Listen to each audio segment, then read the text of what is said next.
नमस्कार, मेरा नाम है विनीत मल्होत्रा और आज मेरे साथ खास बातचीत करने के लिए एक खास मेहमान मौजूद हैं। मेरे बहुत ही अच्छे दोस्त और बहुत ही जाने माने वकील, advocate on record Ashwini Dubey मेरे साथ आज इस खास वार्तालाप, खास चर्चा में जुड़ रहे हैं। अश्विनी, हमसे बातचीत करने के लिए आपका बहुत बहुत धन्यवाद। सबसे पहले अभी जो गरम जो न्यूज है, जिसके हवाले से और जिसके माध्यम से काफी चर्चा न्यूज चैनल्स में और बाकी डिजिटल स्ट्रीम्स में देखने को मिल रही है, वो है कि जो सोशल मीडिया प्लेटफॉर्म्स है अश्विनी, उन पर जो नए कानून लगाए गए हैं, विपक्ष कहता है जो थोपे गए हैं, उनको लेकर काफी वाद विवाद हो रहा है। आप as a lawyer, as a specialist, एक जानकार कानून के, क्या देखते हैं इन कानूनों में? क्या ये हमारी भलाई के लिए है या फिर फ्रीडम ऑफ स्पीच को किसी ना किसी तरह हस्तक्षेप हो रहा है, उसको हानि पहुंच रही है आपके अनुसार? बहुत बहुत धन्यवाद विनीत भाई इस महत्वपूर्ण चर्चा के लिए।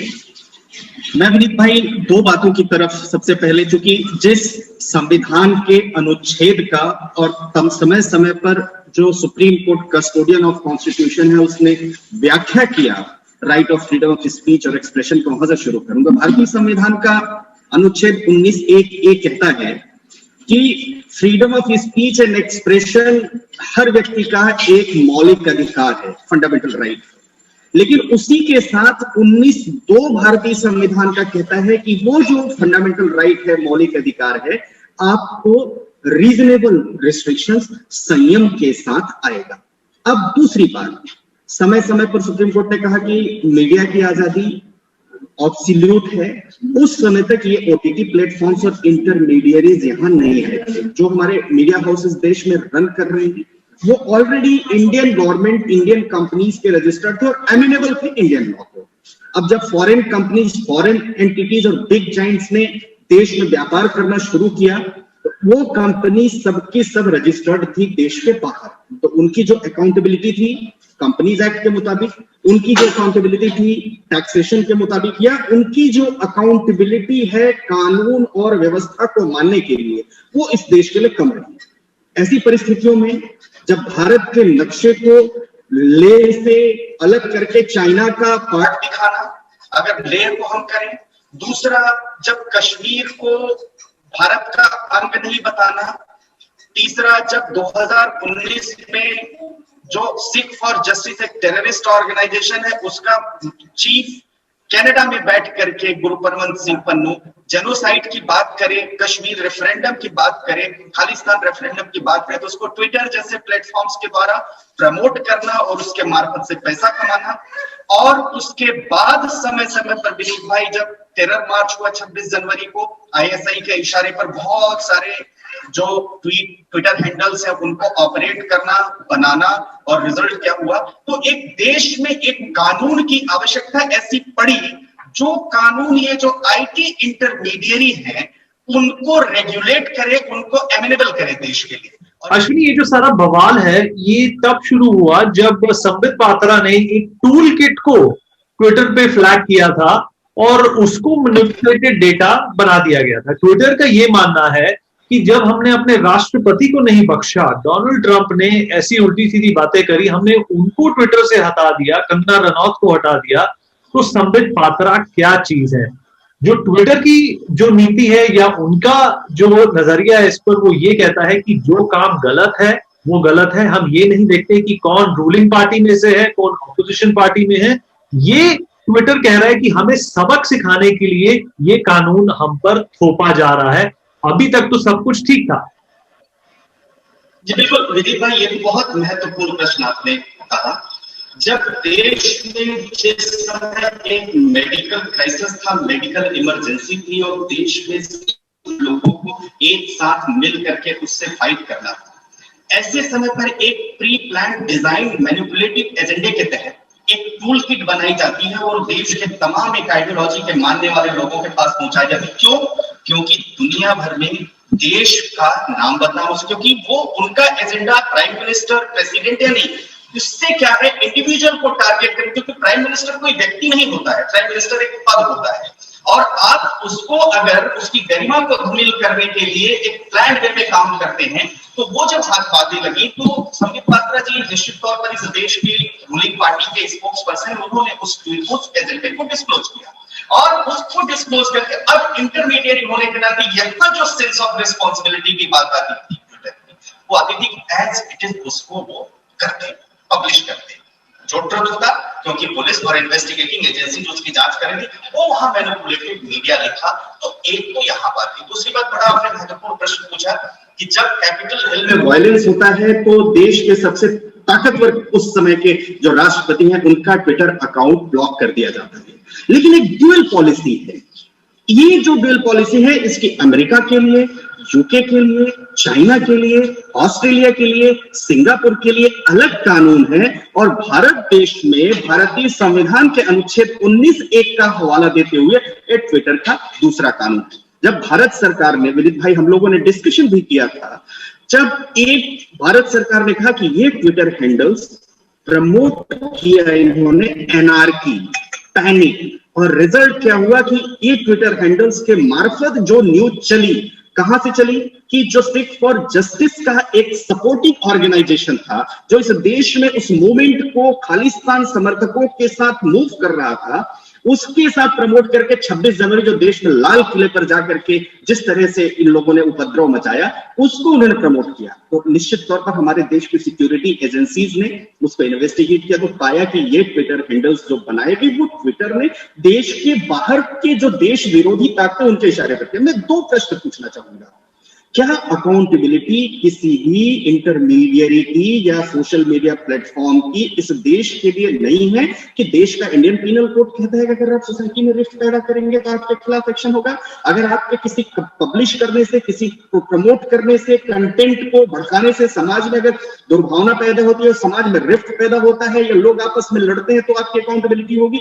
वहां अकाउंटेबिलिटी क्योंकि एक मैकेनिज्म जो देश में होना चाहिए था, मैकेनिज्म किस बात का, ये इंश्योर करने का कि जो सेडिशियस, हेट्रेड और देश के कानून के विरोध में जो ट्वीट्स या लोग हैं उनको रोके, क्योंकि ट्विटर या कोई भी प्लेटफॉर्म उससे पैसा कमा रहा है। तो ये नहीं कह सकते हम सिर्फ इंटरमीडियरी क्योंकि पोजीशन रिस्पॉन्सिबिलिटी के साथ आती है, तो वो रिस्पॉन्सिबिलिटी जो दिखानी थी उन्होंने नहीं किया। इसलिए कैपिटल हिल में क्या हुआ कि डोनाल्ड ट्रंप का, तो इन्होंने कहा वायलेंस के लिए आप जिम्मेदार हैं, इसलिए उनका अकाउंट परमानेंट सस्पेंड कर दिया, खत्म कर दिया, तो आज लाइफ टाइम बैन कर। लेकिन देश में जब बात आई तो जिन लोगों ने इंडिया गेट के पास एक ट्रैक्टर के पलटने से किसी की डेथ होती है तो वो उसको पुलिस की गोली का बनाया, उनको जो है फ्रीडम ऑफ स्पीच और एक्सप्रेशन का चैंपियन बना करके उनके ट्विटर हैंडल्स को कभी तोड़ा नहीं और कहने लगे कि हम बहुत रिस्पॉन्सिबल और अकाउंटेबल है। इसलिए यहाँ क्या जरूरत थी, एक नए कानून की, जो कानून ये प्लेटफॉर्म्स के माध्यम से सोसाइटी में एक सिक्योरिटी वल्नरेबिलिटी जो क्रिएट हो रही है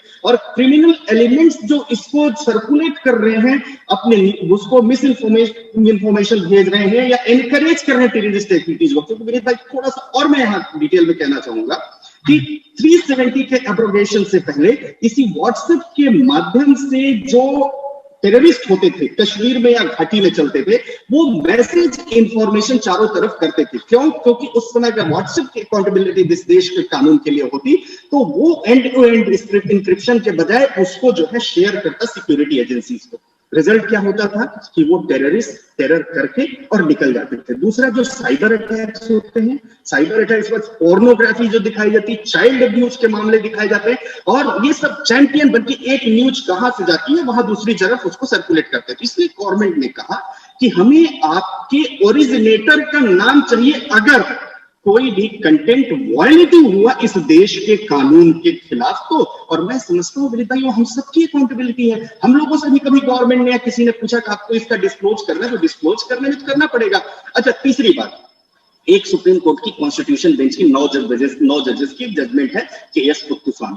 के.एस. मुत्तुस्वामी अब तक की फंडामेंटल राइट्स को लेकर, प्राइवेसी को लेकर देश की सबसे बड़ी जजमेंट है। उस जजमेंट का हवाला देते हुए व्हाट्सएप पे दिल्ली अप्रोच किया, लेकिन वो भी 4 टेस्ट की बात करता है। पहला, उसका सबसे पहला टेस्ट है कि अगर राइट टू प्राइवेसी से लगता है कि किसी सिक्योरिटी का या इंटेलिजेंस का फेलियर हो रहा है या उसको प्रॉब्लम हो रही है तो आपको राइट टू प्राइवेसी का जो कॉन्स्टिट्यूशन में जो हम लोग व्याख्या करके आपको जो राइट दे रहे हैं वो अवेलेबल नहीं होगा। तो मैं समझता हूं कि जब सुप्रीम कोर्ट इस देश की सबसे बड़ी कोर्ट है, जिस जजमेंट में जो सबसे बड़ी जजमेंट है संवैधानिक बेंच की जजमेंट है, उसमें साफ तौर पर उसके बाद इनको नहीं मानने का तो प्रश्न नहीं पैदा होता। और मैं समझता हूं कि आज की तारीख में विनीत भाई, ये यूथ का जो माइंड है वो कॉलोनाइज कर रहे हैं, क्योंकि अब जो है युद्ध लड़ने के लिए इनको कुछ नहीं चाहिए, इनको सिर्फ डाटा चाहिए एक जगह से दूसरे जगह का। मिलिट्री अटैक की जरूरत ही नहीं, क्योंकि सारा डाटा इंडिया का इंफॉर्मेशन और सेंसिटिव डाटा इनके पास है, पर्सनल इंफॉर्मेशन है। गूगल पे हम लोग क्या सर्च करते हैं आप देखते ही हैं,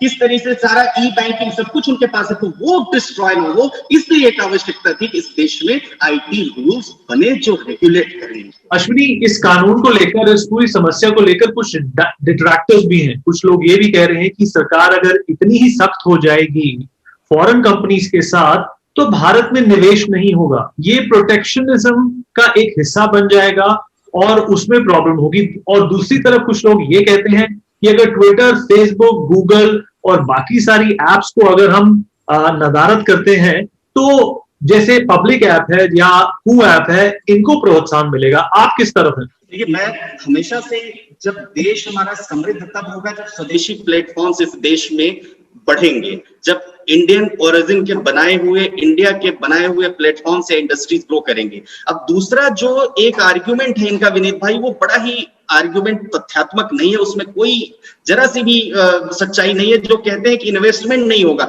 आज भी हजारों करोड़ रुपए कमा करके उनकी अकाउंटेबिलिटी देश के लिए नहीं है, क्योंकि वो देश का जो इंडियन कानून है वो इंडियन कानून रजिस्टर्ड ही नहीं है। कोई कंपनी रजिस्टर्ड होगी इंडिया में तभी तो इंडिया में वो टैक्स देगी। अब हो क्या रहा है, ट्विटर की पॉलिसी है तो एक यूएस बेस्ड कंपनी, पूरी दुनिया में यूएस से वो रेगुलेट करती है, इंडिया को भी वहां से रेगुलेट कर। इंडिया में उन्होंने सिर्फ अकाउंटेबिलिटी ये दिखाने के लिए कि हम इंडियन कंपनी है, ट्विटर आईएनसी बना दिया। हमारी सुप्रीम कोर्ट में पिटीशन लगी विनीत गोयनका की तरफ से। हमने सुप्रीम कोर्ट को कहा कि सब ये जो मैकेनिज्म नहीं होने की वजह से जो ये पैसा कमाते हैं, कोई भी कंटेंट इस देश में प्रमोट करके, एडवर्टाइज करके, उस पैसे पर अगर इंडिया की कोई कंपनी होती तो निश्चित तौर पर रेवेन्यू देती, टैक्स देती, और टैक्स देती तो देश समृद्धि की ओर जाता। तो वो टैक्सेशन इनका यहां पर नहीं है, वो सारा का सारा पैसा उनका जो है यूएस जाता। सिर्फ कंपनी मेयरली रजिस्टर करने से उनकी अकाउंटेबिलिटी नहीं बन जाती। तो ट्विटर की ड्यूअल पॉलिसी, दुनिया को डील करने के लिए जब लॉ के वायलेशन की बात आती है तो वो कहते हैं हम तो ट्विटर, हम यूएस में रजिस्टर्ड है, आपके लॉ पे एमेनेबल नहीं है।